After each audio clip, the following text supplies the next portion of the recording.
Michael Chandler might have the strangest career in UFC history. I saw this comment on a Michael Chandler YouTube short, and this got me thinking about Michael Chandler's career and how goddamn crazy his journey has been in the UFC. Michael Chandler feels like he's had this long career in the UFC and has been a staple name in the promotion for the last 3 or 4 years, but 2 of them, he was just completely sidelined by this guy.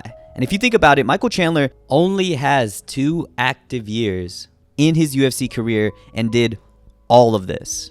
The more and more I look into Michael Chandler's career, the more I realize that there is no career more stranger, more exciting, more unexpected, and more dumb than Michael Chandler's career. So of course, in dedication to Michael Chandler's return after not fighting for almost exactly 2 years, let's explore his very unique, I guess you could say, and very unprecedented MMA career.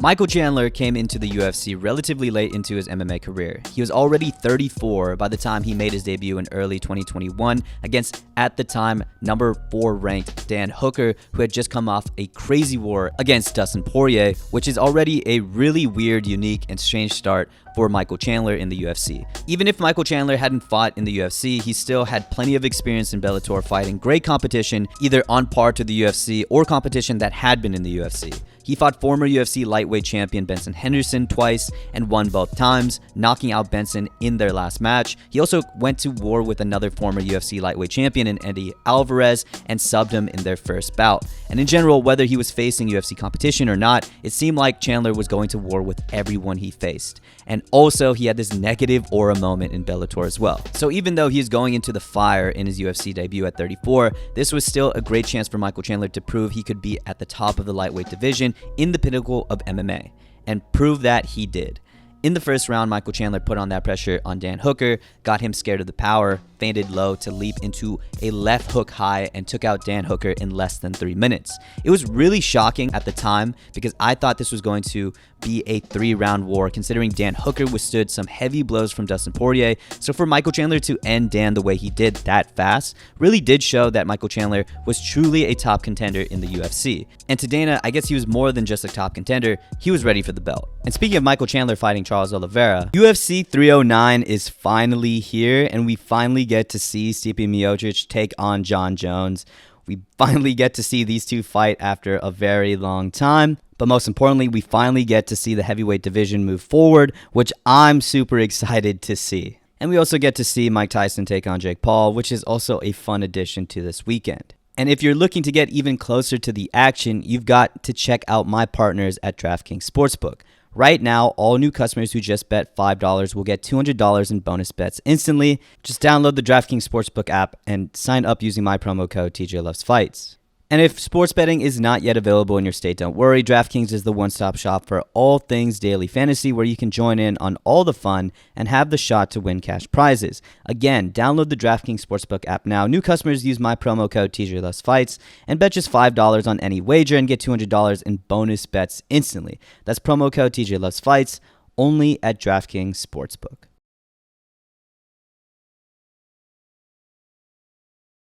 At the end of 2020, Khabib chokes out Justin Gaethje and retired, and in 2021, Khabib vacated the lightweight belt and finally made it up for grabs. And at the time, I thought it would have been up for grabs between Justin Gaethje and Dustin Poirier, who were number 1 and number 2 at the time. But with Dustin fighting Conor for a 3rd time and saying he wanted the money fight before the belt, and with Justin just having been choked out by Khabib, Dana and the UFC made the decision to make number 3 and number 4 fight for the belt. Charles Oliveira was on a historic tear in 2021. By the time he met Michael Chandler for the belt, he was on an 8-fight win streak, and if he won the belt here, it would mark the longest road to get to the belt for a champion.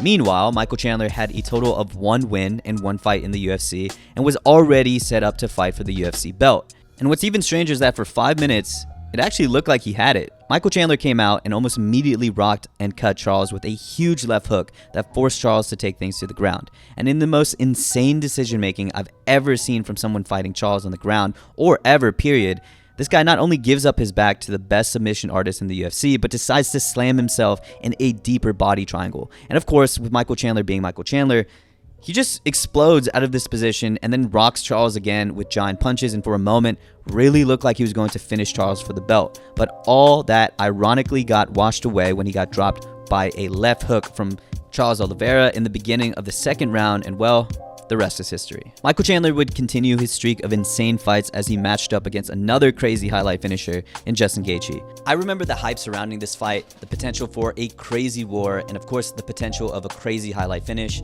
and of course it lived up to most of that.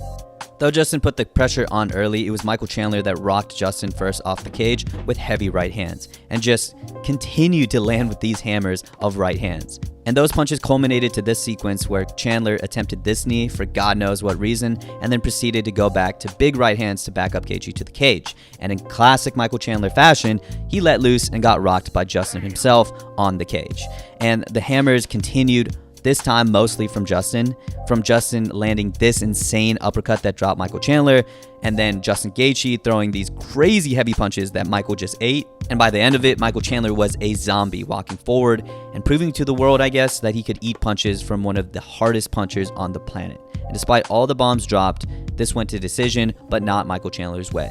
But again, it was strange, unexpected, and kind of impressive that this went the distance.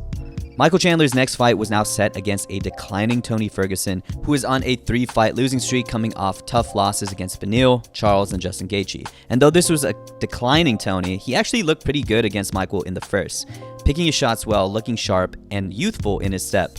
And I really thought Tony was going to look like his old Yeah, out of nowhere, Michael Chandler launched a front kick from hell that slumped the previously unbreakable Tony Ferguson.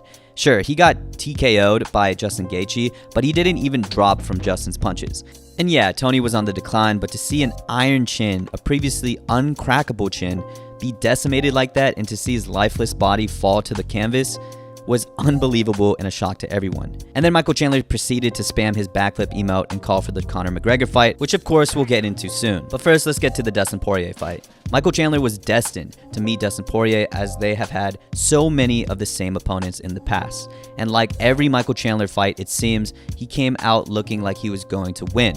As always, Michael Chandler does not have conserving the gas tank in his vocabulary and threw with everything he had, and actually had Dustin hurt early on the cage, but got reckless and threw insanely telegraphed shots. I mean, look at this sequence. Though again, Michael Chandler had Dustin hurt with big rights, but again, just started throwing super wide. And in this sequence, got caught by Dustin, leading to Poirier actually coming back and pushing Michael to the fence. The second round slowed the pace. Michael Chandler immediately went for and got the takedown on Dustin, and Dustin was content on being on his back defending Chandler's submission attempts.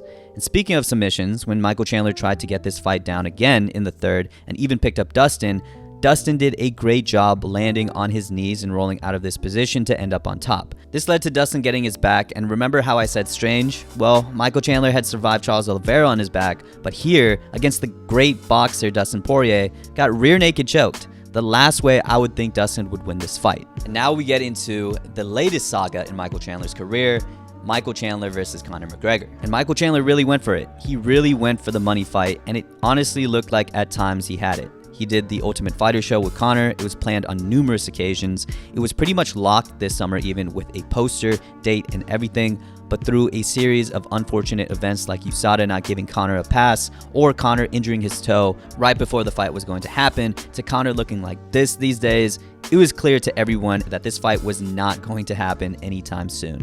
But like his fighting career, his decision-making is equally as head-scratching, as despite all the writings on the wall, he waited 2 years for a fight that was never destined to happen. And now we're here. Despite being out for 2 years, and Charles Oliveira continuing to prove he's a top contender in those 2 years, beating Beneil and having a competitive decision against Arman Tsarukyan, I guess he still has the juice to make a fight with Charles Oliveira. And looking at how strange and unexpected his career has been, I won't be surprised if he knocks out Charles Oliveira in the weirdest way possible, as something always unexpected happens in this guy's career. So in summary, Michael Chandler debuted in the UFC at 34, got a shot at the belt in his second fight, got knocked out by the best submission artist in the UFC, went the distance against one of the hardest hitters at lightweight, got submitted by one of the best boxers in the UFC, and then decided to wait on Conor McGregor for 2 years. Yeah, Michael Chandler has by far the strangest, most unique MMA career of all time, and this all happened within a span of like 3 years, with 1 year actually active. And you know what? I'm still somehow hyped to see what he decides next, because you never know what his next move might be. Anyways, what do you guys think about the really strange, weird, and very unique career of Michael Chandler? It's been a whirlwind following this guy's story, and I'm still really excited to see what he's going to do this Saturday. But of course, thank you guys for always supporting and always watching, and I'll see you in the next one. Peace.